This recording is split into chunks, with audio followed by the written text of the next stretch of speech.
there isn't really an existing, really easily accessible running coach that you can kind of have in the palm of your hand super easily. And so that was how Runna was born. I think that was kind of how things started. And I definitely think even still today, there isn't really anyone else in the space who provides like the same level of personalization, the same level of thought to like really wrapping the plan around you and thinking about your goals as a runner. The team are working pretty much around the clock to make sure that we've got a really strong creative flywheel, and we're now producing around 400 creatives a month across all different kind of formats, which if you told me that a year ago, I would have absolutely been gobsmacked. Having access to the millions of subscribers and general user base that they have at Strava is super, super exciting. I would say another one is like probably just learning a lot from their team. I think that they've been through a lot of the pain points and a lot of the growing pains that we will be going through. So I think I'm really excited about that as well. I think there's a lot that we can definitely learn, and maybe we can teach them quite a lot as well, I would say. Welcome to Subversive, a podcast dedicated to sharing stories from the best consumer subscription apps in the world.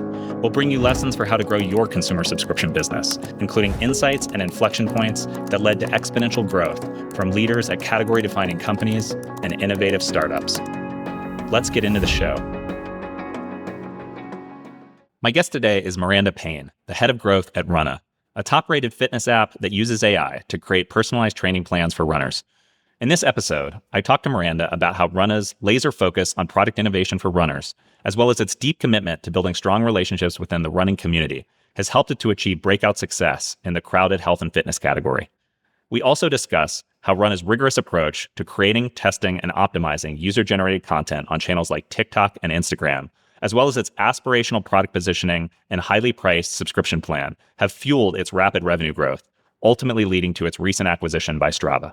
All right, welcome, Miranda, to the Subversive podcast. Super excited to have you on today and to learn more about Runna's story. Why don't we start, for those who don't know, with just a little bit of background on what Runna is and how it's managed to succeed as a running app in such a crowded category. Yeah, thanks, Phil. I'm super excited to be here chatting today. So Runna is a personalized coaching app. We provide training plans for runners all over the world, and those coaching plans will take you from whatever goal you want. So whether you're a true beginner and you want to achieve your first 5K, or whether you're an advanced runner and you want to run your 25th marathon at a super, super speedy pace. So yeah, it's a great app, and we've seen incredible growth over the last couple of years, which has been amazing, largely as a result of, I guess, our super strong product market fit. So we really believe that we're the best players on the market for runners, and that we do everything that we can to make our app as good as possible to help runners achieve their goals. And then also through a mix of like different acquisition strategies, primarily focused on social media, I guess, and partnerships and ambassadors/influencers. Awesome. And we're going to talk a lot today about both the unique product features that Runna has built to really become a beloved product in the running community, as well as some of the clever growth tactics that you and your team have implemented to accelerate the company's growth.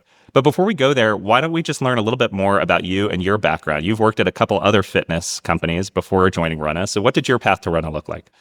Yeah, definitely. So I think more broadly, I'm like super passionate about fitness and wellness in general. It's a huge part of my life personally.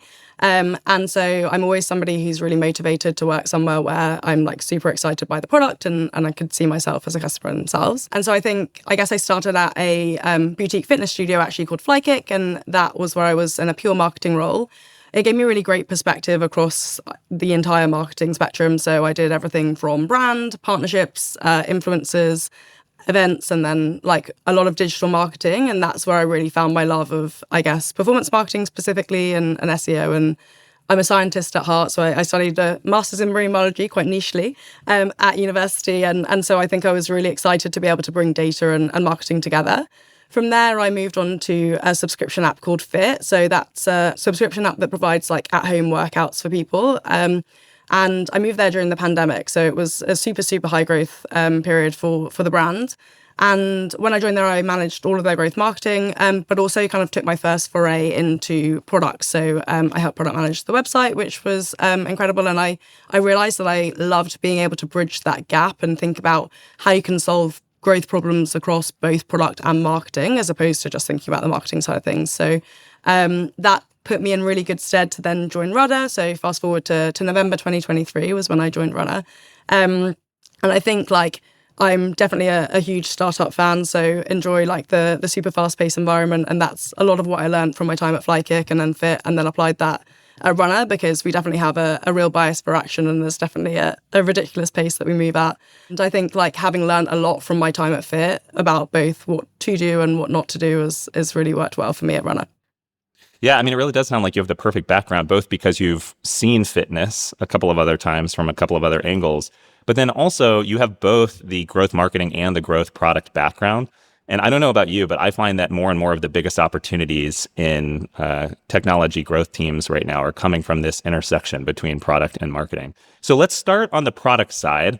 And we'll go back to the beginning. How did Dom and Ben realize that there was this gap in the running market? It seems like a category where there are already plenty of other apps. And so what was their initial vision for Runna to break out beyond all of the existing competition?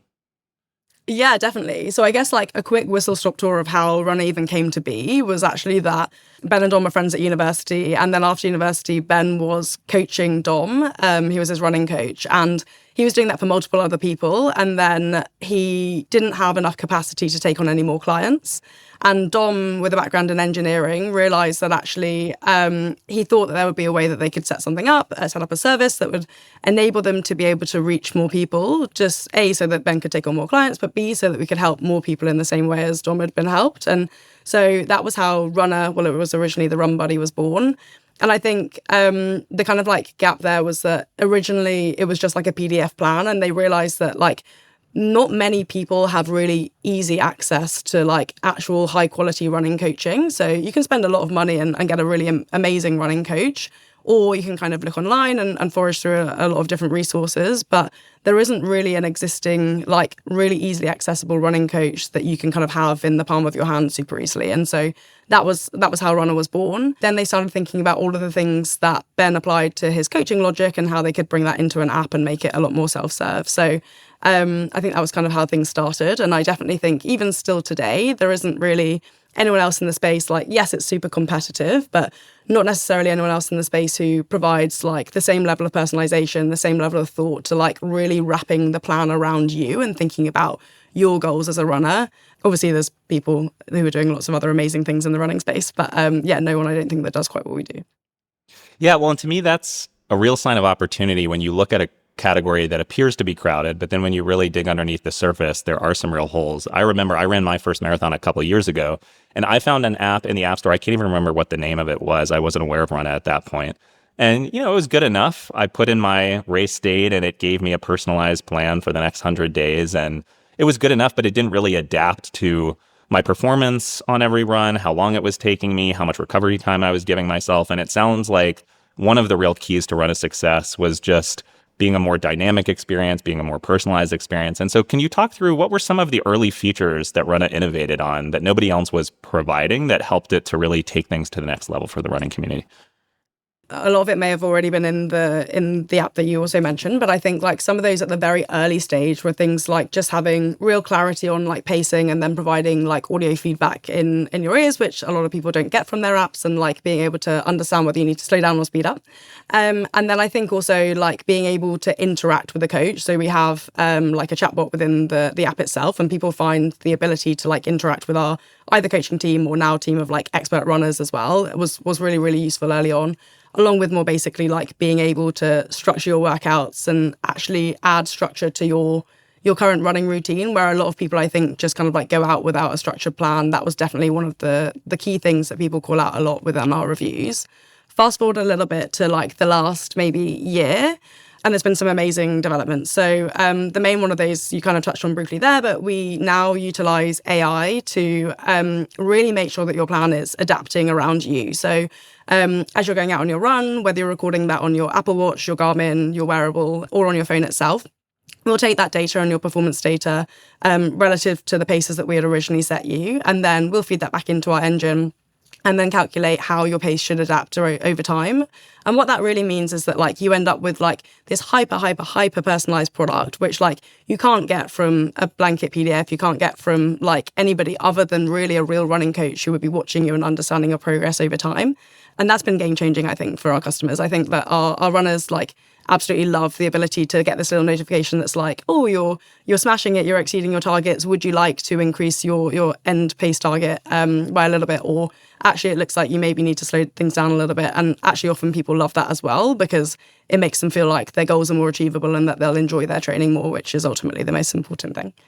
Yeah, I'm so glad you touched on that, because of all of the opportunities that AI unlocks, I really do feel like personalization is one of the most important ones, particularly for consumer apps, because for years we've just been living in this world where most apps are fairly monolithic. Maybe there are a few different customer segments that they're tailoring things like copy and creative to, but the UI UX of the product itself doesn't really adapt around the user. And it sounds like you all are using AI to start to change that. And I particularly love the real-time feedback in your ear, right? Because at this point, many people are running with their AirPods in. I've got mine in right now for our podcast, but I'm always wearing them on my run. And I'm usually listening to a podcast or to a song on Spotify. But having a coach jump in and let me know I need to be picking up the pace or maybe slowing down a little bit to give my body more rest would be really valuable. And it probably also builds an emotional connection with the runner, which I imagine is pretty compelling for retention. So we've talked a bit about some of the product innovation that Runna has done. Now let's get more into growth and marketing, which is, I know, where your team has been focused. And why don't we just start with, what did the growth team look like when you first joined Runna in late 2023, and how has it expanded over the last couple of years?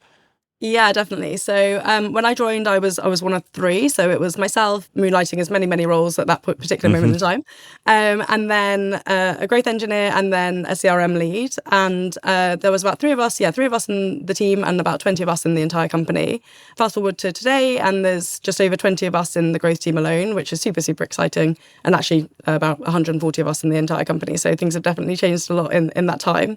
Now I'm like super excited by the way that the team is set up. So similar to some of the points that you touched on at the beginning, I think it's really fantastic having that split of like product and marketing together, but also bringing everything together to make things super collaborative so that we're driving as much growth as possible across the entire spectrum versus working in like silos, which I think can often happen. The other thing that we benefit from quite a lot is by having like the specific growth product team, we can unlock things for the growth marketing team much more quickly. Whereas if I look back at my time on Fiit, we struggled a lot with getting engineering resource that was dedicated to growth. And as a result, our growth was definitely stunted quite a lot. We couldn't do the things that we wanted to maybe within onboarding. We couldn't think about matching our landing page experience with the experience further down the funnel. All things that are now like super easy because we're all connected within one team, which is great. Yeah, that's such a great call out. And I think it's a tragedy that so often these product marketing and engineering teams are relatively siloed, because in many cases, the marketing team is the one that could most benefit from just a little bit of engineering help to unlock a whole lot of value, especially when it comes to things like data attribution, where we just need to fix a couple pipelines and then we'll have a much better understanding of how our marketing campaigns are performing. So that's great that you all have been able to integrate the team in that way. We'll talk through a few of the different ways you all have grown. I know a huge part of your success has stemmed from community, both offline and online with runners. And so what are some of the strategies and tactics you've used to build really strong emotional bonds with your customers? Yeah, definitely. I think, inherently running is such a community-centric sport. And I think we've definitely like leveraged that and lent into that and really like made the most out of that. I think that one of the key things that we've done is really make sure that we're showing up where our runners are. And so whether that's kind of run clubs, whether that's shakeout runs, whether that's sponsoring marathon majors, but also much smaller events as well, making sure that runners really synonymous with like the in-person running experience. Because I think that oftentimes when you're a digital product, it can be really easy to disassociate like the product with kind of like your real life and like the actual tangible impact that it is having on your life. And so by bringing Runna to life in all of these settings, I think we've definitely really propelled the app further and like made sure that like we're imprinting ourselves on kind of people's running experience, which has been fantastic. I think also thinking about like other areas that community has worked really well for us is that naturally people, when they're running, are super excited about achievements and super excited when, let's say, you've run a new distance milestone that you never managed to run before, you run your first 5K, you run a new PR, any of those fantastic things. And I think people are super keen to talk about that with one another, and runners will chat about that, whether it's at a run club or whether you go to a dinner party after you've just smashed your 5K PB. And I think oftentimes then the follow-up question is like, wow, how did you do that? And the answer is oftentimes Runna for us, which is, I mean, it's always Runna when you're using Runna. I think that really like sits in our favor. And so we've again lent into that quite a lot. So our word of mouth is super strong, but we've also done things like For example, when somebody posts their run to Strava and they've been using the Runna app, it'll say like 8K long run completed with Runna, which kind of just has this like constant hint, which sits within the community, which we already know is super strong, and helps us grow from an organic perspective. Yeah, those little product growth levers around watermarks or hints that, this run was logged by Runna can be so powerful, especially when you can ride the momentum of an existing platform like Strava that already has so much reach. And obviously, Strava recently acquired Runna. We'll get to that in a moment. But it sounds like for a couple of years, every time somebody would log a run on Runna, it would say, workout name logged by Runna. And now, after the acquisition, there's actually an image associated with that, which makes it even more compelling. Let's talk a little bit more around UGC content. So content created either by your own users or by what I believe you call ambassadors, or what others might call influencers. What sort of content have you been using from these folks on channels like TikTok and Instagram in order to expand your reach rapidly?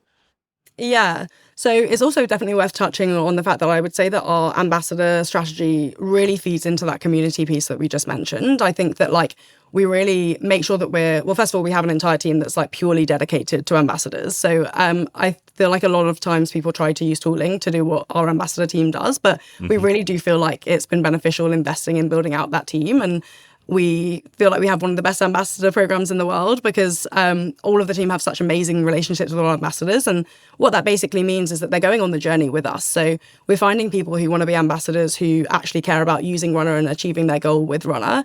And suddenly they're making much more authentic content. They're taking us with them on runs that we're not even actually, paying for in terms of deliverables, etc. And it becomes a much more meaningful relationship, which has really, really, really worked in our favor. Then thinking about the specific content. So we use it in a few different ways. One is, as I said, to bring to life the community aspect and posting on the ambassadors' profiles themselves. And then the other way is in our paid user acquisition. So a huge part of that strategy is leveraging UGC, whether that comes from the ambassadors themselves or whether that comes from creators. And so we've spent a really long time building up a strong creative flywheel where we can reach out to creators and get them to create content for us, because we actually found that producing content with creators has just as much impact as it does with producing content with our ambassadors. And so whilst it's fantastic that we can leverage the content from our ambassadors themselves, a much more cost-effective and scalable way for us to hit our production targets, I suppose, is to leverage content from creators and apply the same methodology that we do for the content that we get from our ambassadors, and the same briefing and the same approach, but just think about how we can leverage a huge network of creators that are then producing content for us on a regular basis.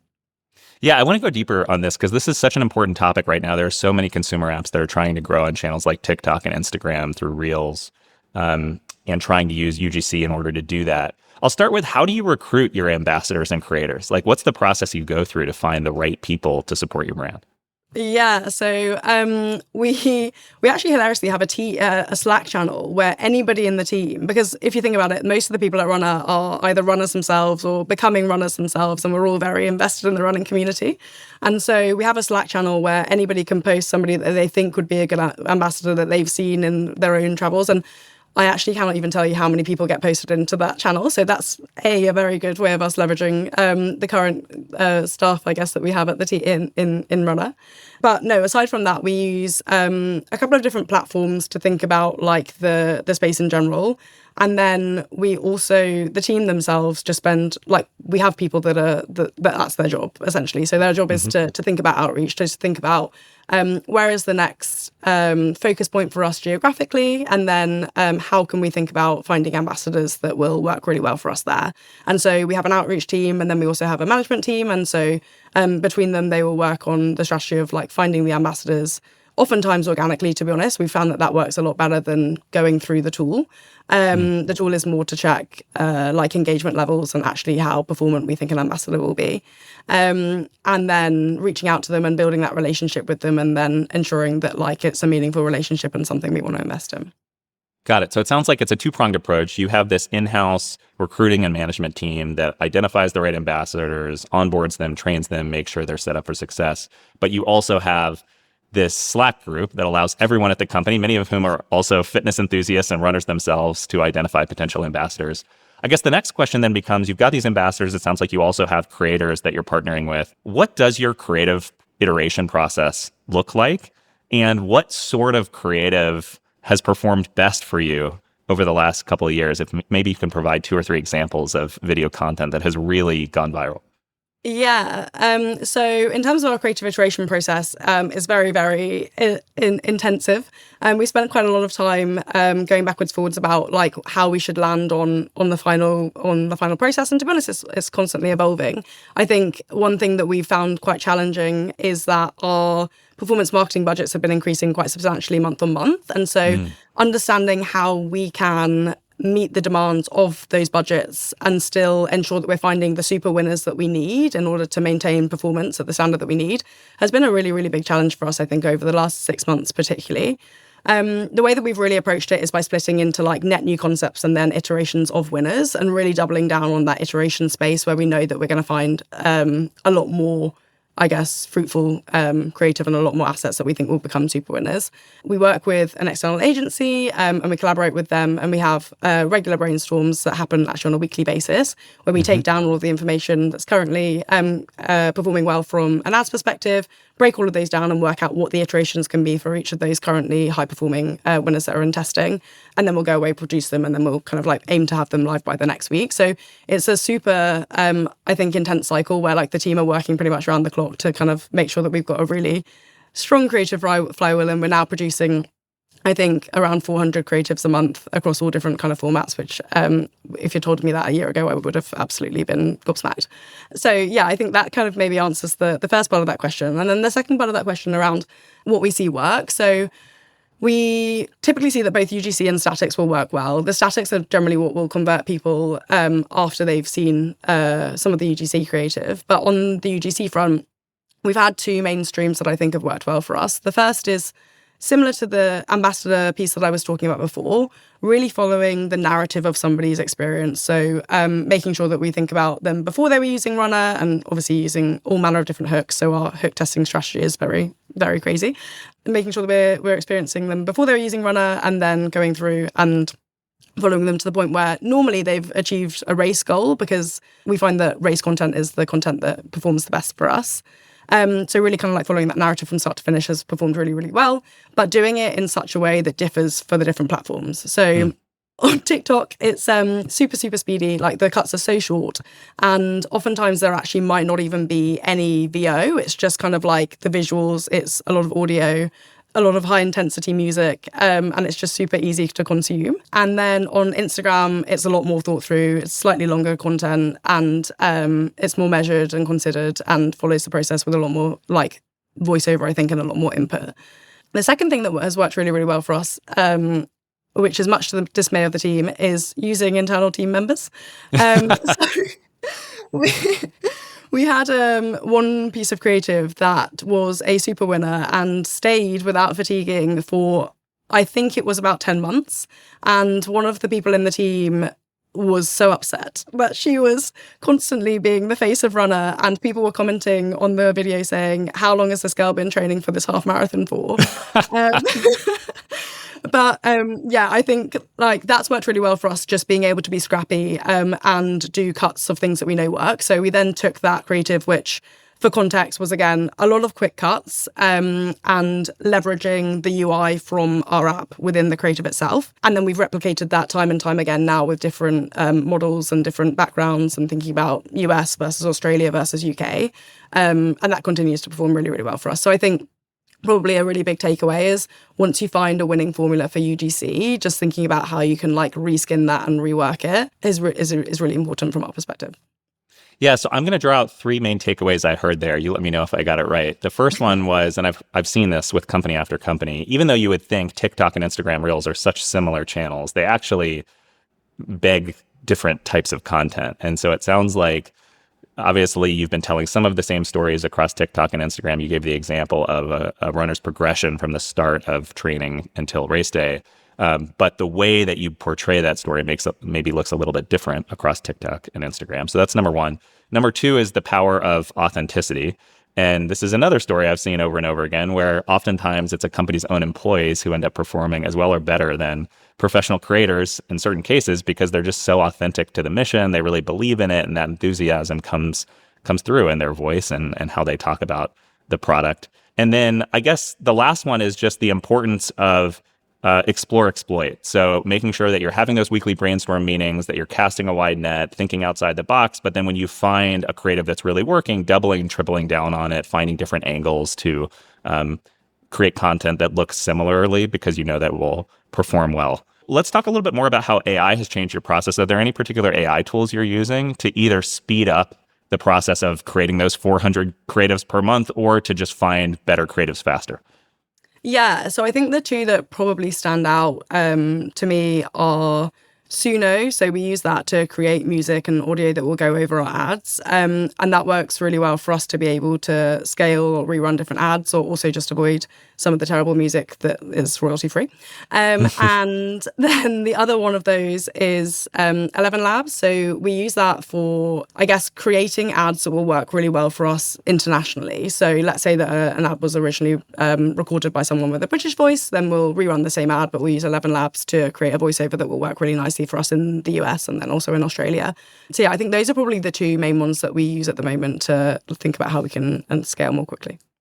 Yeah, and again, those are names I've heard before. I have plenty of clients that are using 11 Labs, and given how much video content factors into performance marketing these days, it makes sense that you can use it for voiceovers. I hadn't thought of it in the context of international expansion, but that makes a lot of sense as well.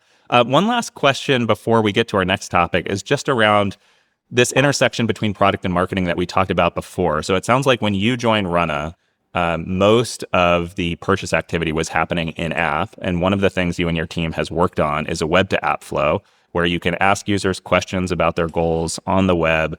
You can get them to start a trial on the web and then deep link them into the App Store. And there are a number of advantages that go along with that. So do you want to say a little bit more about how Runna's web-to-app flow developed? Yeah, definitely. So you're completely right. I think until the back end of last year, we actually launched it in December. So until then, we were doing solely app subscription payments. And then, yeah, we launched in December of last year, and it's been a really great start, to be honest. I think there's, as you mentioned, all manner of reasons that we would want to be using web in addition to app. The main and most compelling ones for us were, one, unlocking Google search. So that for us is a really sensible channel and a channel that makes a lot of sense for us in terms of people searching for longer queries and thinking about running and educating themselves, as well as some of the shorter term queries too. And I think that being able to run Google search with web has been really, really positive for us. We have just started scaling it more recently. We've actually had a new team member join whose entire role just sits around Google search. And I think we're super excited about where we can take things on that front. The second is being able to, I think, iterate more quickly and being able to test and launch new product flows more quickly and think about personalization. So if we were to want to launch a number of different flows or onboarding flows within the app, it would take us a great deal of time to be able to go through release process and develop those and think about how they will fit all together into the bigger picture. On web, we've now set ourselves up really nicely so that we've got our core flow, and then we've also got a couple of different options that we can send people through depending on the warmth of the traffic. We've also more recently just launched a super cool tool for the ambassador team to be able to personalize the flow to the specific ambassador. So that's all done through our CMS, and they can basically just upload imagery based on the ambassador and make sure that that ambassador's got a super personalized flow. And all of this is stuff that we wouldn't have been able to do in app. So I think we're super excited about the potential for web and what it can do. I think also just thinking about it from a performance side of things. So already in the first, what are we now, May? So kind of 5 or so months that we've had it launched. We've seen higher trial start rates, we've seen higher trial conversion rates, and we're also seeing higher retention. And I think it's been a really, really positive start for us. So the next steps are to try and crack meta. So our meta performance is still not exactly where we need it to be. We think we've got a lot more room to be growing there. And then continue working out how we can optimize the flow and think about how different people behave on web versus app and what else we can be doing to test there. But yeah, it's been a super exciting project, and I think the team have really enjoyed unlocking this whole new layer of growth that we didn't have access to before.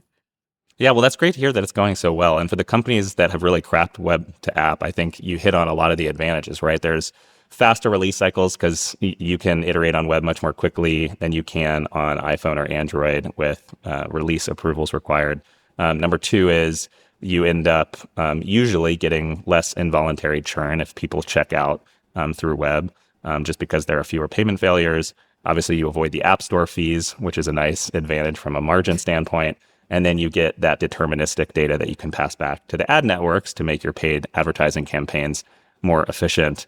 With the recent Apple versus Epic ruling, companies are now allowed to do the opposite, right? Take users who are in the app and send them to a web-based checkout flow. Have you all started to experiment with app to web at all yet, or not so much? Yeah, so the engineering team are in the middle of building out a test for it at the moment. We're going to test a couple of different ways of doing it, either just linking out or thinking about some form of iframe.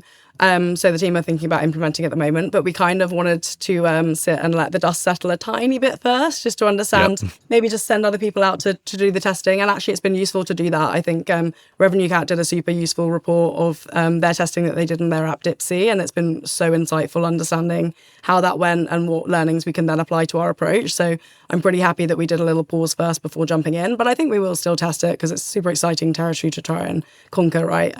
So it's really exciting for everyone, I think. Yeah, I'm not surprised to hear you say that. What I'm finding is there's sort of this bell curve, and the companies that are moving first on app to web are either really small startups where the extra up to 27% in margin is so significant that they sort of feel like they have to try it and they have very little to lose. And then on the other end of the spectrum, you have companies like Spotify who have so many resources that they're just confident they can find a way to make it work. And the money at stake with that extra margin is so significant. And then for all of the companies in the middle, the sort of mid-stage startups doing 5, 10, 20, 30 million in ARR, I'm sensing a little bit more like, let's see how this plays out over the next few months, and we'll learn from other people's iterations, and then we can jump in when the time is right. Well, let's get into monetization for a bit. So you all have a $19.99 per month subscription plan and a $119.99 per year subscription plan. That's relatively expensive as digital subscription apps go. But obviously you have an aspirational brand and an aspirational product. How did you arrive on those price points? And have you run any in-product A/B tests or other studies in order to figure out the optimal pricing? We were actually originally priced slightly lower in the US. So originally we were at $17.99 for a monthly and $109.99 for an annual. But we were kind of reflecting on things, and that priced us much lower in the US relative to the UK, which felt a little bit misbalanced. So we spent some time looking at some other apps within the vertical with relatively similar offerings, and then also looking at some of the kind of like benchmarking reporting that we can find.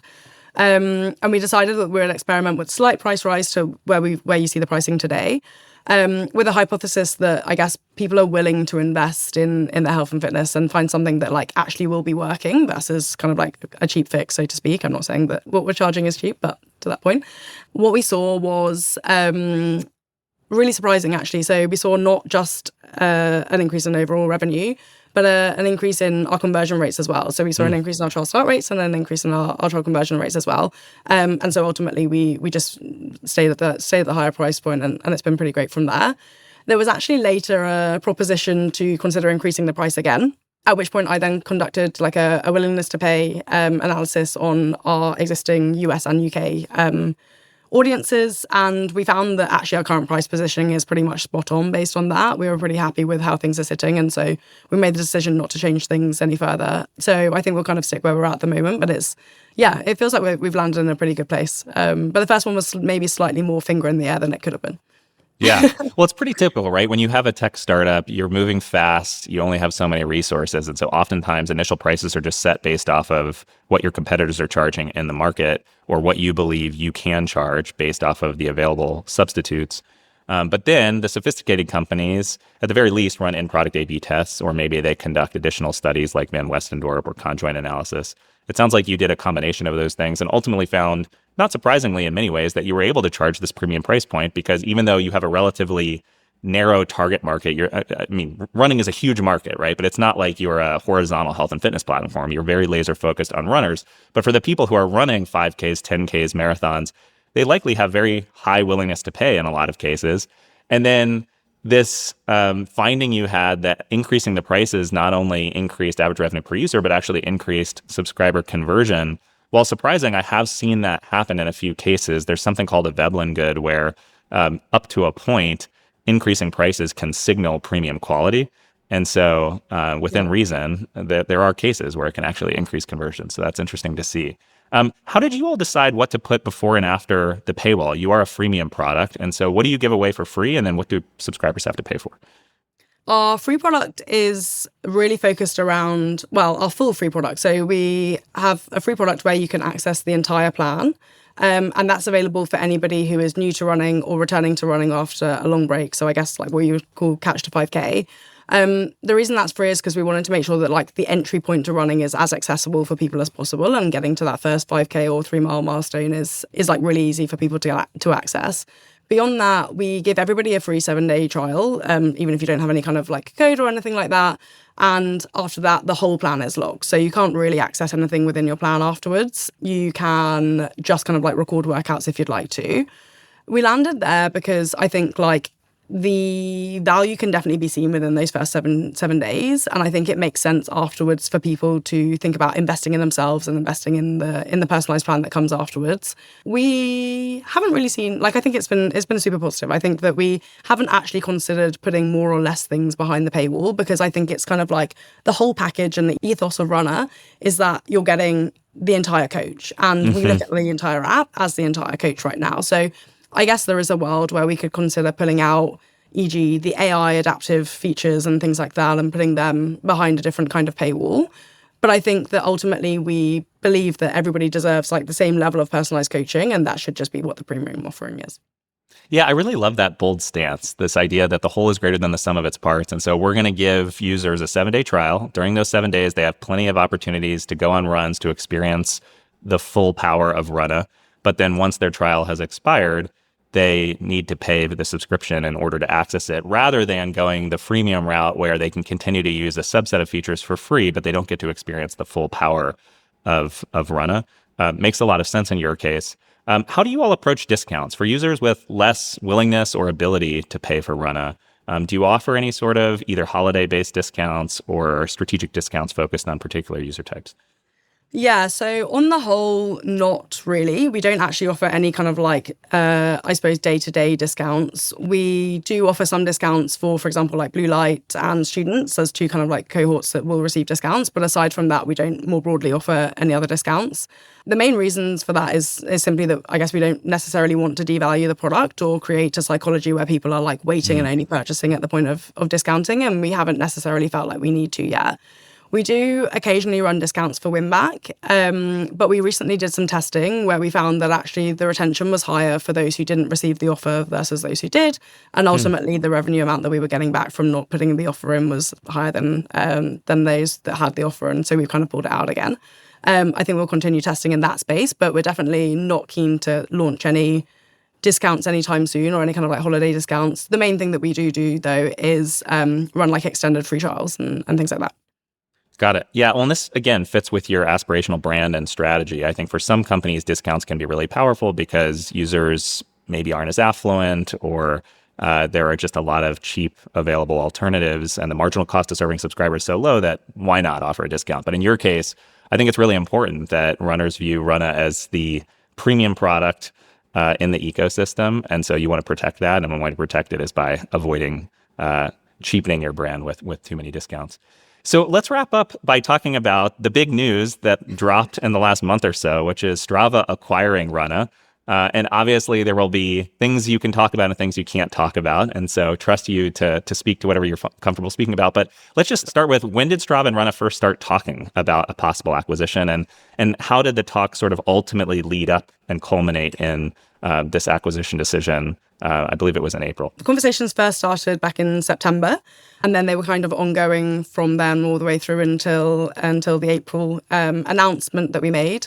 Can't speak too much to the pieces that went on in between, but I think it was a very intense time and a lot of work from actually many people that I was only lightly involved relative to some of the involvement from a lot of the rest of the team and the exec team. And yeah, it was a definite whirlwind. And I think for me, one of the most exciting moments of that April announcement was definitely being able to tell the wider team the news. It had been like a long old X months. I'm actually trying to think. I think for me it was like maybe 8 months, 7 months of keeping this massive, exciting secret, and then also of like helping the team to continue working really hard and be focused on things whilst not being able to tell them the big news. And so I think on that day in the office, it was amazing. Everyone was super excited, and we had some big celebrations. And generally the team like attitude towards everything that's happening has been amazing and so positive. So we're all super excited. Yeah, well, thanks for sharing that. I mean, I've never been in exactly the same situation, but as a product leader myself for many years, I can relate to being in situations where you feel so loyal to your team, you want to be able to tell them everything, but in certain cases, you're just not able to. And so I'm sure it was a huge relief when the day came that you could let everyone know. Yeah. So speaking of teams, how has the integration looked like? I know it's very early days and the two companies are just starting to come together and find ways to sort of integrate the different pieces. What have the ups and downs of that looked like to the extent you can share? On a like actual integration perspective, I think like the main approach that we're taking is how can we bring the brands together to benefit those who are users of both products. And so we're not necessarily thinking about integrating the apps in any way that would, I guess, slow down the direction that Runna is moving in already or change things for Strava materially. But we're thinking about ways to optimize that experience for people on both apps. So an example of that would be, earlier I mentioned that we currently already post to Strava every single time someone does a run with Runna. Previously that was just text, but we've now got these like incredible visuals that go with it. So every time someone does a run on Runna, that appears on Strava in a really like lovely way. And it kind of just shows the synergy between the two brands. Another thing that we've started looking at is single sign-on. So thinking about how people can sign on to both apps really, really easily and get access to both of them together. What we're not necessarily doing is thinking about how Runna and any of Runna's features can be integrated into Strava, purely just because like we have so much on our roadmap already and so much exciting stuff, and it would really slow us down. And so I think like both parties have very much been tasked of like continuing to build what they were already building and what they had on the roadmap. And obviously there naturally might be some more opportunities for us to think about sharing things. And we're definitely really excited to leverage a lot of the work that Strava's already done previously. So for example, on localization and thinking about some of their tech, e.g. route mapping, and how we can perhaps bring that into Runna as well. But no kind of like substantial changes, I would say, to like the roadmap or like the general direction or the things that we had planned to build anyway. Yeah, well, that's so exciting. And, you know, I'm a big believer that in most cases, acquisitions between big tech companies often don't go as planned. But in this particular case, it just makes so much sense. I feel like the two products are so complementary. You know, Strava's had a running community for a long time, but they started in cycling. Runna is innovating on the running community and adding new features that Strava doesn't already have. And even the look and feel and sort of aspirational nature of both products feels very complementary. So I'm very bullish on the acquisition. It sounds like you are too. Maybe to wrap up before we get to the lightning round, what most excites you about being acquired by a larger company like Strava that has so many resources, and what sort of opportunities do you think it will unlock for your team? I think for me, the most exciting thing, I mean, I'm going to speak from a purely growth perspective. And obviously from that lens, I think like having access to the millions of subscribers and general user base that they have at Strava is super, super exciting. I mean, obviously, as you just pointed out, like a huge portion of those are cyclists versus them all being runners. But I think that like being able to tap into that database of people who are already runners and are already engaged with like a digital running product is amazing. And I think that like being able to segment kind of like how we're communicating with those different runners and better understand those runners will be fantastic. So I think that's one of the things I'm most excited about. I would say another one is like probably just learning a lot from their team. I think that they've been through a lot of the pain points and a lot of the growing pains that we will be going through. So that can include things like thinking about hiring, for example, and how we can better structure things maybe internally, or thinking about like what hire we do next, and same with tooling. So, for example, we share the same CRM. We both use the same CRM system, and so they've gone through a lot of the same questions that we have around like, is it worth us investing in additional add-ons? Is it worth us kind of like investing in somebody to manage this particular part of the platform? So I think I'm really excited about that as well. I think there's a lot that we can definitely learn, and maybe we can teach them quite a lot as well, I would say. Oh, I'm sure you can. And you touched on the most obvious answer that I knew you would there, which is, you know, they just have very deep pockets and a lot of resources. But I think maybe the less appreciated advantage of being acquired by a larger company that's just been around a very long time, really since the dawn of, you know, fitness tracking back in 2008, 2009, after the iPhone came out, is they have all of these lessons they've learned over the last 15 plus years. And obviously, you all can benefit from their wisdom, and they can probably also benefit from an infusion of youthful startup energy, given that Runna is only a few years old. So let's get to our lightning round. I'm just going to ask you a series of rapid fire questions, and we can keep it light and fun and move quickly. First question is just, what is the best part about working at Runna, and what's one thing that you might change? The best thing I would say is definitely, I feel like it's definitely a cliche, but I would say that the best thing is like the passion of the team. So the team are all incredibly passionate, not just about running and making running a habit for everybody, but also about doing like the absolute best in their specific area. And that comes together in like a really incredible way where everybody shows up and goes above and beyond for one another within the team. And I think that's really what's facilitated us being able to move as quickly as we can, because people are really like bullish and like forward thinking around like making decisions in their area and passing on something that's really high quality to somebody within another team and collaborating on that. So I think the passion for runner and running alongside with the passion for individual, I guess, progress in the team as well is super strong at Runner. On the flip side of that, would I change? Well, now we need a bigger office, so I would maybe that would maybe be the main thing that I would change. I was waiting for you to use the Michael Scott quote from The Office, where you say, "We work too hard, we care too much, and we just can't stop doing great product and marketing work." But that was great, and it does sound like an awesome culture. That relates to my next question, which is just, is there anything particularly unique or quirky about Runna's culture that sets it apart from other companies? Yeah, I suppose so.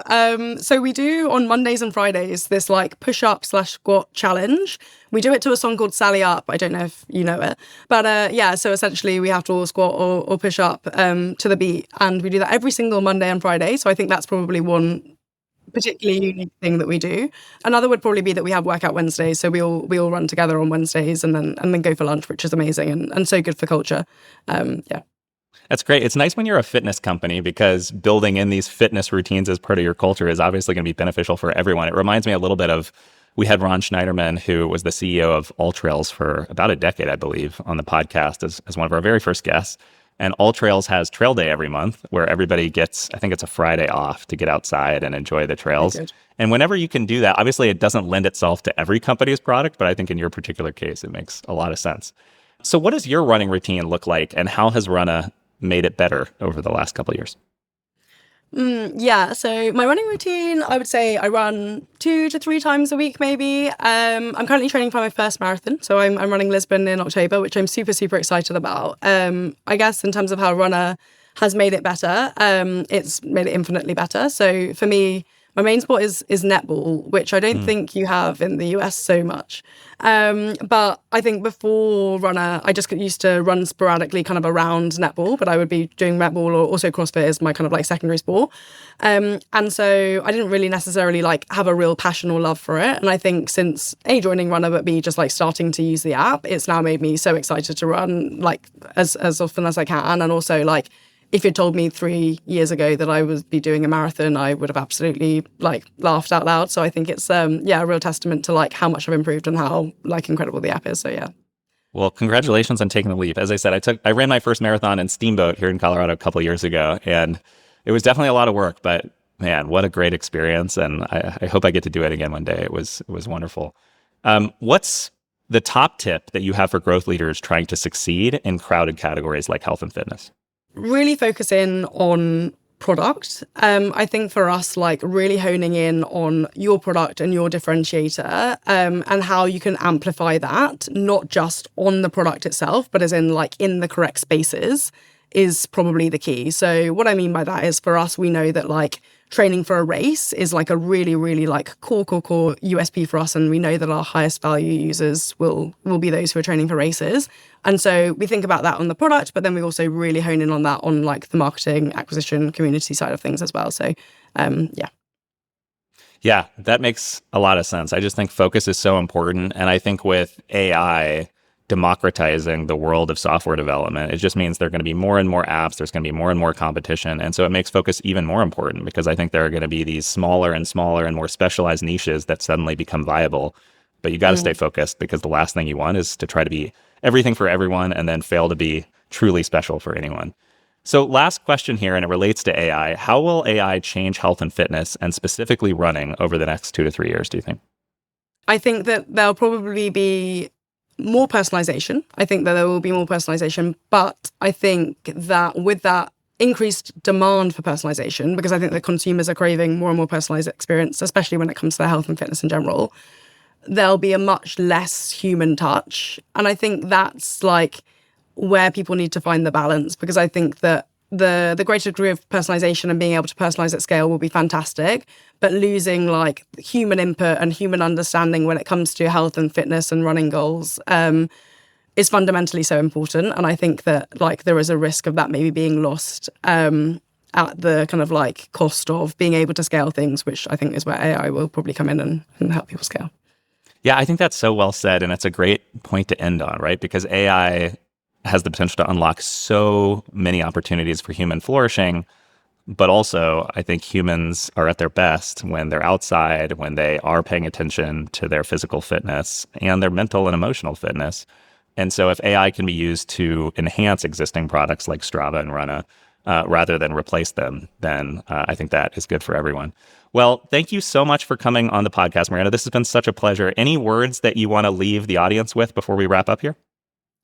It's just been an absolute pleasure. It's been great chatting. I really, really enjoyed it. And I hope everybody feels inspired to get out and go on a run, or at least, get out in the sunshine and the fresh air and enjoy the rest of the day.